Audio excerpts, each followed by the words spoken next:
Joel Embiid was asked a question. He was asked, "What do you expect to learn from your Olympics experience?" His response was, "Nothing."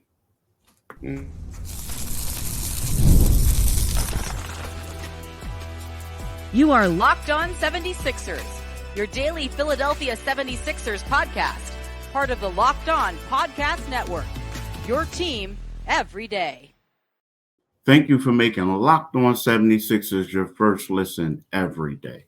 We are free and available wherever you get your podcasts and on YouTube, part of the Locked On Podcast Network, your team every day. Today's episode is brought to you by FanDuel. Make every moment more.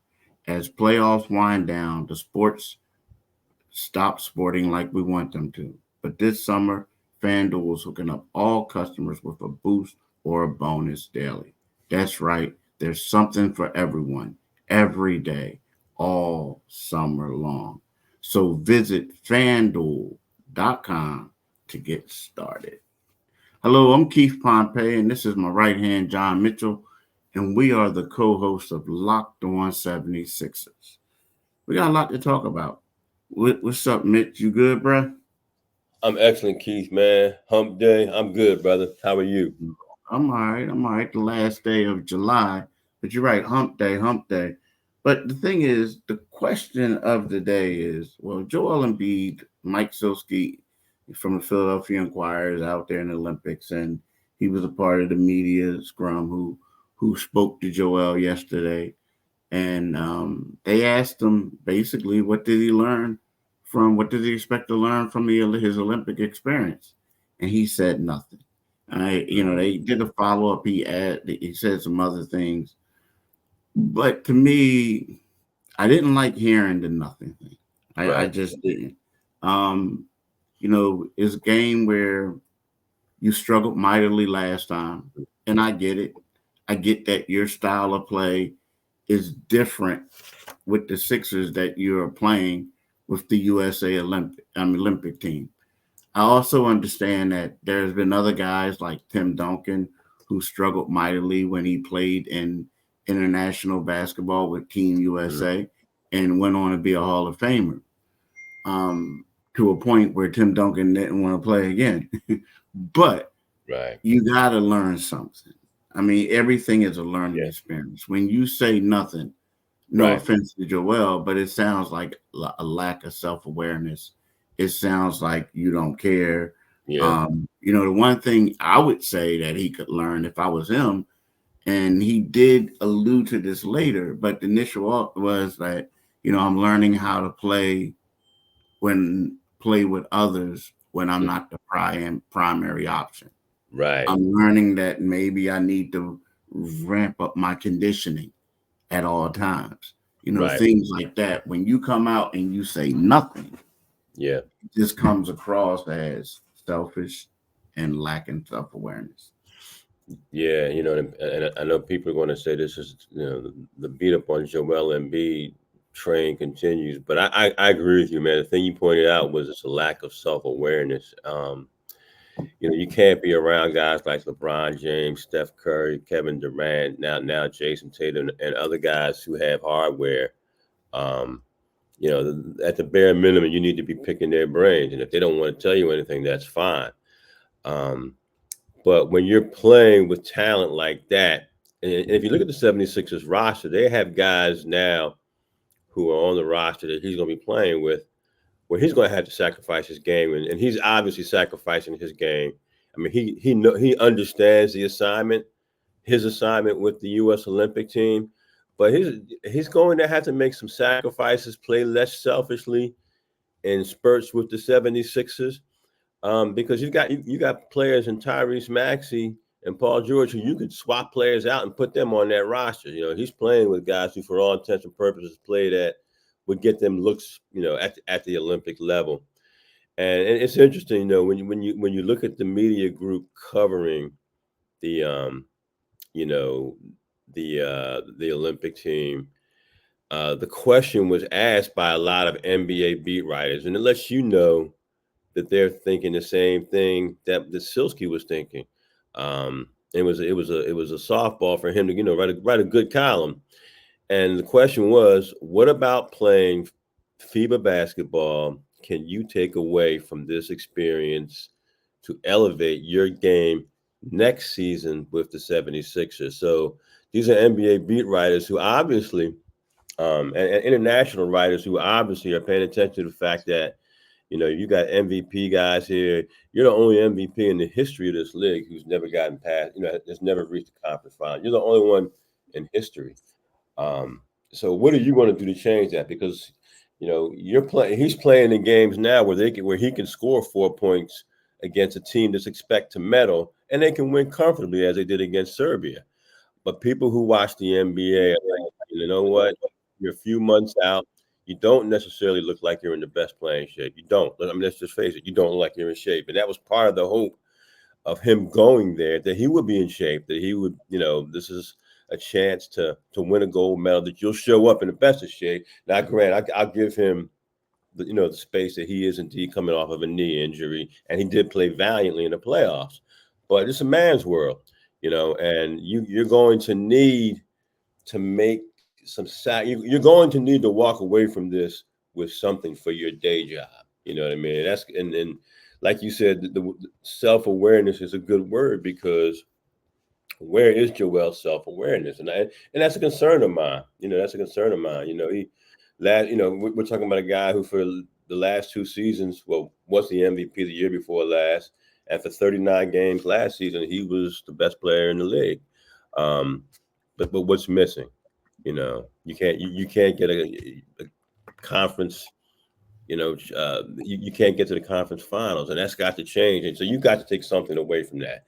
I wasn't thrilled with that answer. It was almost like Joel was almost on the defensive, where like he was saying, this isn't the game we play in the NBA, and it's not. But you need to, if you're sharing the locker room with those guys, you got to take something away. I'm sorry if I was long-winded. Nah, it's cool. I mean, I understand it, but now, like, the one thing that you did say, like, you will say, okay, maybe he was out of shape because the knee was messed up, and instead of him working hard, he was resting and things like that. Well, if that's the case, that's just something that you need to say from the gate, right? Right. But at the same time, we talked about this before. You continue to keep setting yourself up by having these podcasts or these videos leaking out where you're saying this stuff. But right now, like you're right. Now, afterwards, he did try to clean it up and say, yada, yada, Maxey, I expect him to take a step forward and do stuff like that. Well, if that's the case, then you're going to have to play better than what you're doing now. So that's where we are. Yeah. That's where we are. Yeah, and we can talk about that a little bit more, because I think that's kind of what's percolating. They've got a game coming up, and we'll definitely have more to talk about him, right? But right now, I want to talk to you and our listeners about FanDuel. I love sports, and I love them so much that I never want them to stop. So I'm enjoying now watching the Olympics, watching the gymnastics and the swimming, but the NBA playoffs are going, and that's our thing, and I really do miss them, and the sports just aren't sporting like I want them to. But FanDuel lets me keep the sports going whenever I want. All I have to do is open the app and dream up bets anytime I'm in the mood. And this summer, FanDuel is hooking up all customers with a boost or a bonus daily. That's right. There's something for everyone, every day, all summer long. So head over to FanDuel.com and start making the most out of your summer.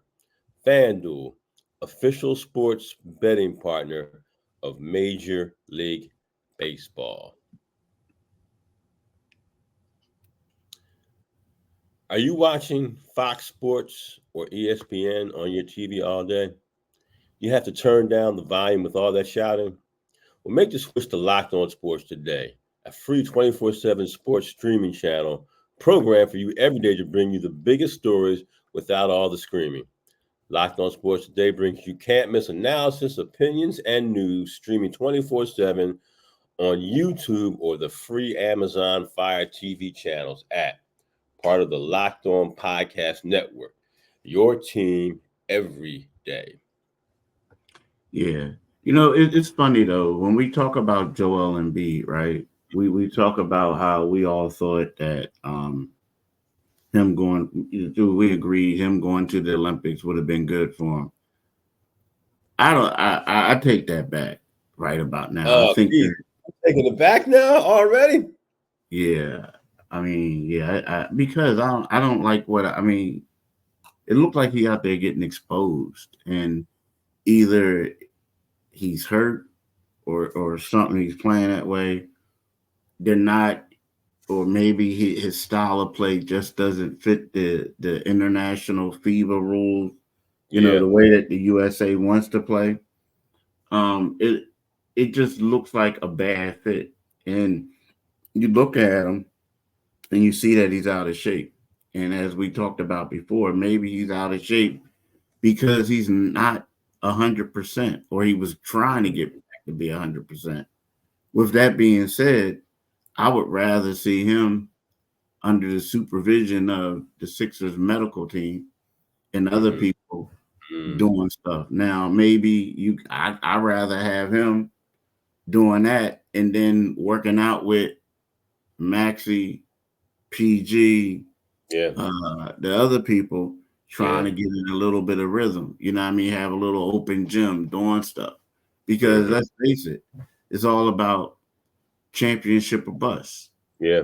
And the window is now. So if we can get it. So the more I look at it, and I'm seeing him just being out there, and I don't know if it was. I mean, it's not playing out the way that I thought it would. I thought that he would be in better shape. I thought that we would see better performances, and since we're not, and it doesn't even seem like. I mean, let's face it. He blew the media off after the first game, and when you look at it, he blew the media off. So that's the reason why he's one of the reasons why he spoke yesterday. So you know what I mean? It's kind of like. I don't know. And you look at it, he's turning into a meme. All people are doing is just killing him. They're killing him. They're killing him. Yeah, and we're kind of like the avatars who just bring that to you. But I think, I mean, we know what kind of player he is. But right now, he's just not living up to the expectations, And I get it. You want, I heard that when Kawhi left, he really didn't want to leave. He was, he realized it was for the better to leave, but he wanted to be a part of potentially winning the gold medal, in 2024. But Joel, I mean, I'm gonna give him a little leeway because I'm focused on what he does, as we all are. I'm focused on what he does during the regular season and the playoffs. But I think he was brought on to this roster, and you mentioned it earlier when you said you talked about Tim Duncan. Big guys sometimes tend to struggle, particularly guys who can't get up and down the floor, like the guys when they put Bam in there, when they put AD. The one thing those guys can do is keep up with the pace of the game. They do a better job of it than Joel does. There's not the waiting for them to get up the court like there is for Joel. It's just such a different game. And the NBA has de-emphasized the big man. But having said that, you look at the way Joker's played during the regular season, and he's been effective from preseason to championship. It doesn't necessarily look that good for Joel right now. I'm gonna give him some grace. I'm gonna see what he does. They've got games this week. They've got I'm gonna give him some grace and give him a little bit of latitude. But he needs to start playing better. He needs to set up in the paint and kind of maybe just take somebody's head off at the rim, man. He's got to get himself started. And that's on him. That's on him because look, they can look to the bench. And they're not. Steve Kerr's not looking down that bench and seeing Paul Reed. Kerr's looking down that bench and seeing all stars and AD. He's seeing guys. Hey, get in there. So it's time for him, and I think he has to take the initiative. I think, like I said, he needs to come out there, take somebody's skull off. It'll be good for him. It'll be good for the Olympic team. Just to see that out of him. Well, we'll see tonight. We'll see. Yeah, we'll see. Yeah, we'll see against South Sudan tonight. We'll be right back. Well, Mitch, the one thing is Reggie Jackson signed to the team announced on Tuesday morning that Reggie Jackson signed this contract. Reggie Jackson had media availability, his introductory press conference with the team on Tuesday midday. It was crazy. It was supposed to be at 11 o'clock. It was a little later. It was probably like 11:30 something, whatever. Mm-hmm. But the holdup was he was at the facility getting the workout in. Mm-hmm. So when he comes in, he's like drenched in sweat and the whole nine. And he comes, while he walks out, Andre Drummond was at his side. And the initial question was like, why the Sixers? And he said, that guy, right? Him right there. That's so. But then he said, nah. But then he talked about his relationship with him and Paul George. Right. And he just look at it like, basically, I'm paraphrasing, but the Sixers, are a team that has a shot to win it all. Like, they're loaded, and he wants to be a part of it. But then I asked him, like, but what about your role? Here's a thing: you're coming in a situation where they have Maxey. They already have they have Kyle Lowry. Maxey's an all-star. Kyle Lowry's a future Hall of Famer. And they also got the young dude, right? And Jared McCann. And he's like, hey, look, at this stage, whatever they want me to do, I'm going to do it. Mm-hmm. And apparently that lately has been his MO. When he went to Denver, whatever they wanted him to do, that's what he did. The Clippers, whatever they wanted him to do, that's what he did. But the thing is, it just seems like he is bringing some leadership. And the impressive thing was, although it made us wait, the fact that he was out there getting that workout in right after he signed, or it was announced that he signed, that speaks volumes. Yeah. He said a lot of positive things, and he acknowledged, that they've got Tyrese, and they've got Kyle, and he sounds like a guy who knows. He's a guy. Obviously, he's self-awareness, as we spoke about earlier. He's a guy who knows he's, the curtain's coming down on his career, and he's in a situation where, he has to look around that locker room. He knows PG Drummond from having played with those guys. I'm sure he's looked across at Embiid on the highlights, and even in games, and said, man, what a great talent that guy is. So I'm sure he's looking at this as, this is my chance to contribute and perhaps add a title, another title, because he won with Denver. But he was on that Denver squad, wasn't he? Yeah. Yeah. I think he said all the right things, and the fact that he was in there working out, putting in that work before shows you that he's about his business, and I like that, and I do think that he's gonna have his moments. They're gonna be those moments when Tyrese isn't ready to go, and they may look to him, you're gonna need heavy backup minutes, so I think he's kind of like, if you look at him, he's kind of like in that campaign area, a guy who can contribute.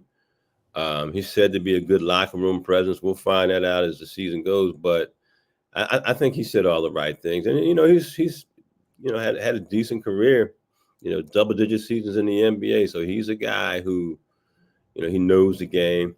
And he's one of those guys who spent his career being a reliable guy. When you need him, you can rely on him. If somebody's out, and earlier in his career, he was more of a contributor than that. So I like the things he said. I like the things he said. It's a good addition. Yeah, he said a lot of great things. He is a great addition for the 76ers. We'll see how everything works out.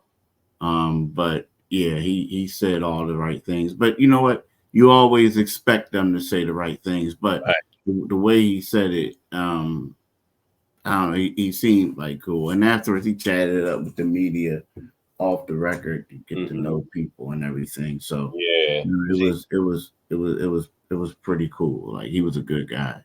But I You- want to say thank you for making Locked On 76ers your first listen of the day. For your second listen, enjoy the Locked On NBA podcast. There is no reason or no off season in the NBA, and Locked On NBA provides daily basketball analysis from national and local experts in 30 minutes or less. No one keeps you as informed and entertained as Locked On NBA.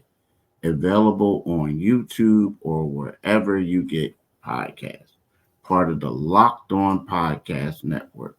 Your team every day. For Mitch, this is Keith. We want to thank y'all and we want y'all to have a blessed day. Peace. Have a great one, y'all. Get over that hump.